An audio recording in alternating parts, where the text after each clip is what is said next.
I'm leaving off where I left, where the other reading ended of my past lives. And this is the first session of past lives. So I'm going to try to move up my recording, and you might hear a little bit of I'm not sure if I can get it right on, but we'll start about where we left off before. They're not going to come in chronological order. They're going to kind of be mixed up. And I'm getting pulled a little more contemporary, where I see this woman, she has dark hair, trying to determine time frame with that dark hair. She's very dressed. I mean, she's wearing a classic shirt dress. It's got to be like around the 50s. No, it can't be the 50s. This doesn't make any sense to me. Maybe it is. Maybe it's a simultaneous life.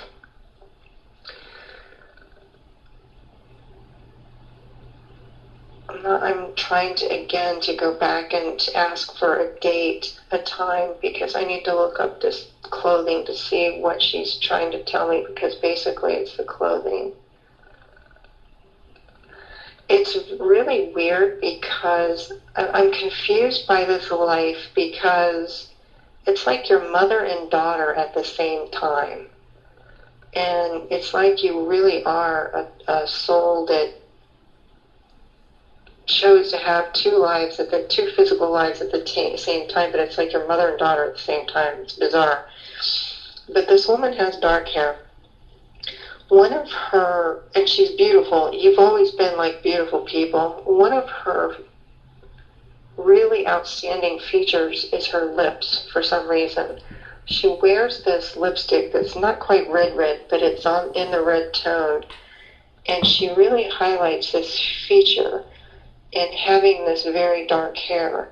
And I feel like she was involved with a mafiosa, a mobster or something, because I'm seeing all these elements. I mean, the classic suits and the whole nine yards, the Tommy guns and the whole nine yards.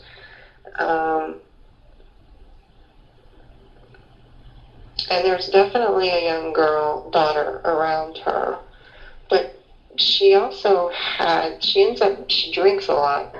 She ends up being an alcoholic. And she's having an affair with this man, and I'm not sure who this man is. I want to say he's an actor or someone that's famous, well known. There's also a writer, though. I feel like she knew a lot of different people. She had a lot of different connections. And there's a writer,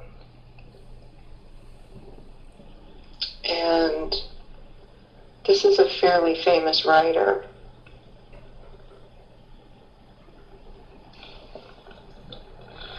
I feel like she had a lot of dreams and aspirations, and that she never really achieved those goals, or not to the degree that she feels like she should have. She ends up feeling very used. And I want to say that she pulls me to an age, I want to say 45. So I feel like she may have died around that age, midlife. She's also expressing cancer, and I don't know if she's saying that her father had cancer, because when she says cancer, she pulls me backward to her dad. And I don't know if she ended up having cancer or not, whether it was undiagnosed or what it was, but she definitely says cancer. It feels like it's a genetic thing in the family. But she definitely is an alcoholic. She said her life was a huge disappointment when she was a little girl. I feel like there was some kind of abuse or molestation, but she's not real clear on it. I think she's ashamed of it. And this happened when, I was trying to gauge her age by what she's showing me. I want to say she was around 10, between 10 and 12. And she carries a lot of shame with her, but she almost feels like at that point in life that's all women are. is just this vessel that men use, this physical thing that men use. And she didn't like that feeling. She does not like that feeling at all. So I feel like one of the emotional themes in this lifetime, that lifetime that may be affecting you in this lifetime, is the theme of gaining respect from men and yet knowing that that may be out of reach. She keeps saying it's a man's world, it's a man's world. She also has a beautiful voice. She loved to sing, and I feel like she wanted to be recognized for her voice because she really, really loved to sing.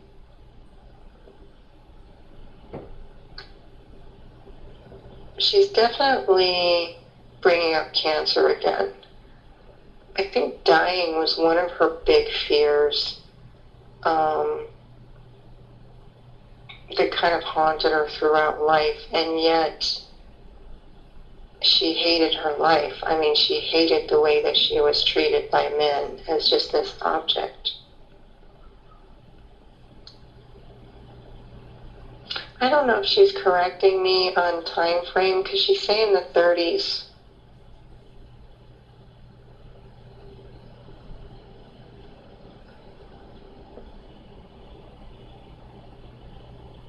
She was also, I feel like, connected to southern states in some way, like Louisiana.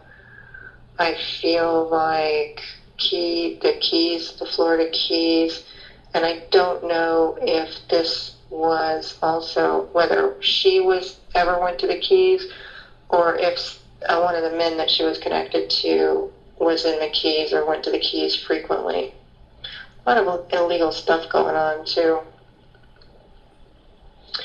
One of the interesting things about this particular life with this woman, this more current woman, is that the soul is not as seated in the body as it normally is, which doesn't surprise me because I feel like the life was short. And it was kind of a painful life. But one of the themes of multiple lives for you, Anne, is the idea of making change in the world.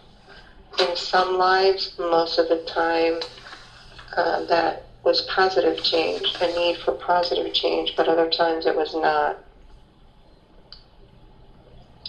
I feel like your soul is telling me that you need healing. This is an emotional healing. And again, one of the underlying themes is not being able to trust men and how painful it is, relationship after relationship, where in many lives men really hurt you or treated you like you were just an object to be used or baggage. Very, very painful lifetimes, several times over. I also keep getting the name Lolita.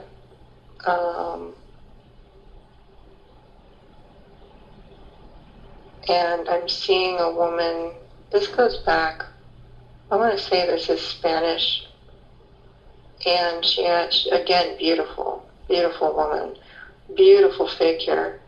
I feel like she was painted by someone because when she shows me herself, she's wearing classic, like, Spanish dress, and I feel like she was a dancer.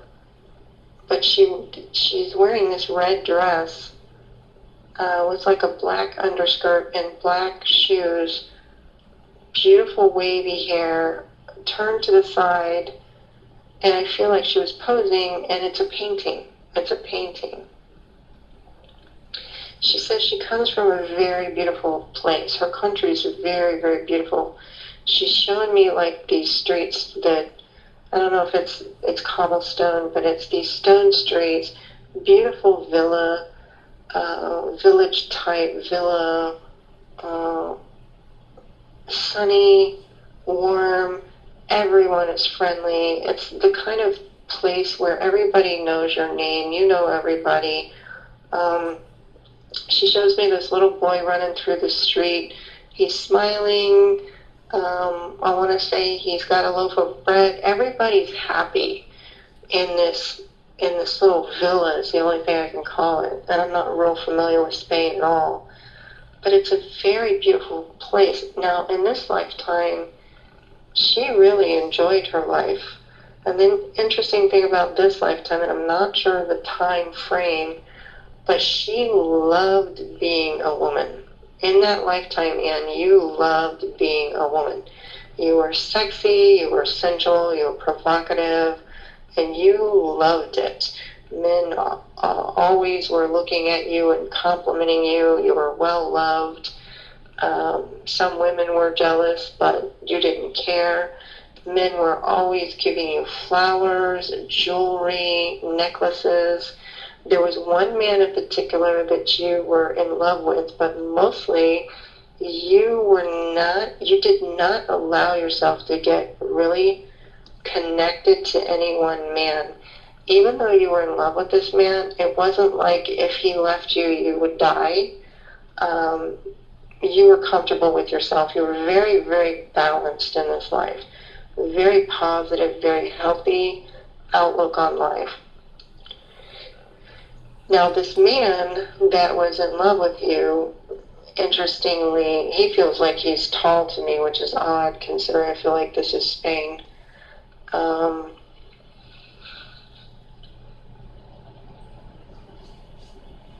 Very good looking.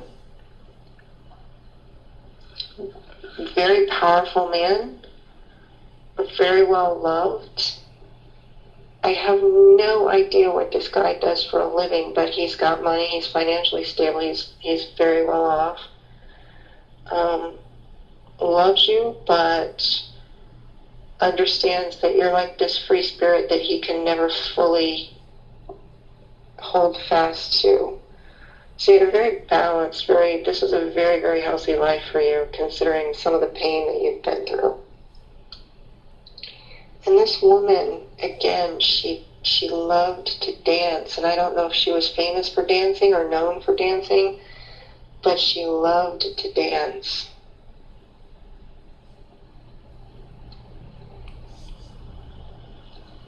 For some reason, I'm pulled.